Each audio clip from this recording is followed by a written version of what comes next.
Ааг яг 16-т манай аав өнгөрсөн байхгүй юу. Тэгээд тухайн үед би аавтайгаа амьдардаг байсан. Хичтэйгээ. Тэгээд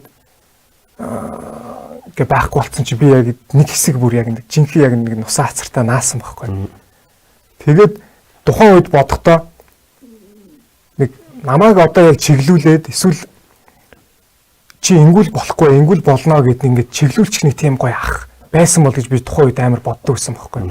Тэгвэл би яагаад энэ бүгдийг ингээд алдаж үзэл зөндөө ингээд алдаа хийж байгаа байхгүй. Ингээл алдаж үзэл амар муухай мэдрэмж аваад ганцаардаал ингээл те тухайн үед тийм дотны тийм ахмах тэгж үлгэрлжих тийм хүн байгаагүй. Тэнгүүд одоо би бодохдоо би яагаад тэр одоо тухайн үеийн бат төрийн тэр ах нь болж болохгүй гэж те ангууч гэдэг нэг ах нь ч юм уу те яг өөрийнхөө одоо төсөөллийн тэр тийм өөрийнхөө яг төсөөллийн ах нь би яг өөрөө яагаад байж болохгүй. Одоо энэ нийгэмд би тэгж бодсон чинь харин өчнөө тийм залуучууд байгаа байлгүй те.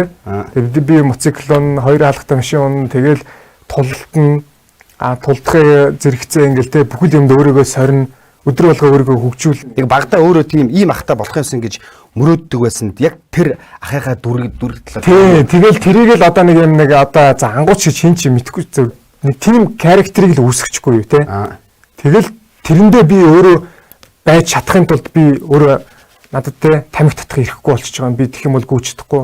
Ингээд би арх дарсыг ихээр ирлээ явах юм бол би ингэн мансураад ингээд хар тамхи одоо юу гэдэг хүүхэн шуурхан гэл ингээл явах юм бол би өөрийнхөө тэр төсөөлтөө би хүрч чадахгүй байхгүй те.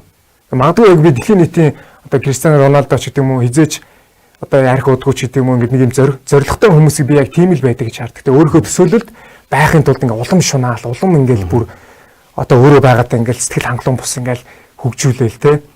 Тэгж явдаг байх гэж боддог. Тэгээд